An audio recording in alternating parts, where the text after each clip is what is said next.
আমাদের নিজেদের মানে ব্যক্তিগতভাবে আমাদের জন্ম যেভাবে আমরা মুছে ফেলতে পারি না, তখন দেশের জন্ম আমরা মুছে ফেলতে পারি না। এই দেশটা আছে, এই দেশটা আমাদের, এই দেশটা সকলের।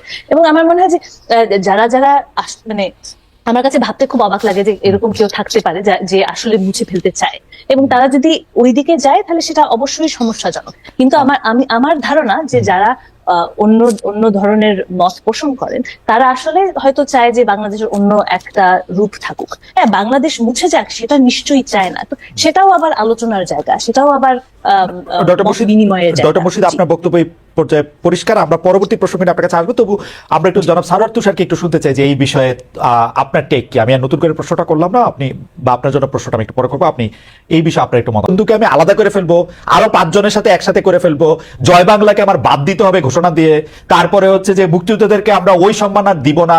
মানে আওয়ামী লীগের বয়ানটাই কি আমরা আসলে প্রতিষ্ঠিত করতেছি না? যারা আওয়ামী লীগের বিপক্ষে তারা এগুলির বিপক্ষে। না, একেবারেই না, একেবারেই এরকম কোন সিদ্ধান্তে আসাটা ভুল হবে বলে আমি মনে করি।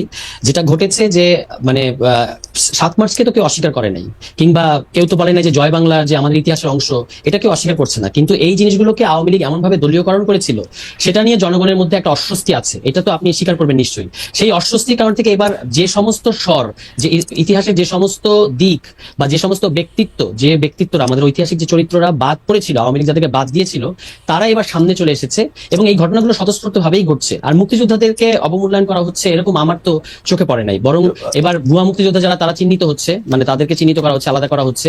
কিন্তু মুক্তিযোদ্ধারা তো অবশ্যই আমরা তো তাদের নিয়ে গর্বিত। যারা বাদ, আমি একটা জিনিস যোগ করতে চাই। জি ডক্টর মুর্শিদ, জি আপনি শেষ করেন, তারপর বলি। আমি যেটা বলতে চাচ্ছিলাম যে এই যে আপনি যে প্রশ্নগুলো তুললেন যে এই যে জয় বাংলা বাদ দেওয়া বা স্বাধীন মাঠ, এগুলো নিয়ে যে এখন সরকারি জায়গা থেকে যে প্রশ্ন উঠেছে, সেটাও কিন্তু আসলে একটু সমস্যাজনক। কারণ আমরা তো যেমন এই অন্তর্বর্তী সরকারের কাছে থেকে আমাদের আশা আকাঙ্ক্ষা গুলো কি, আমরা ছিল যে কিছু ধরনের সংস্কার হবে, আমাদেরকে ইলেকশনের পথে নিয়ে যাবে, এইসব কথা তোলা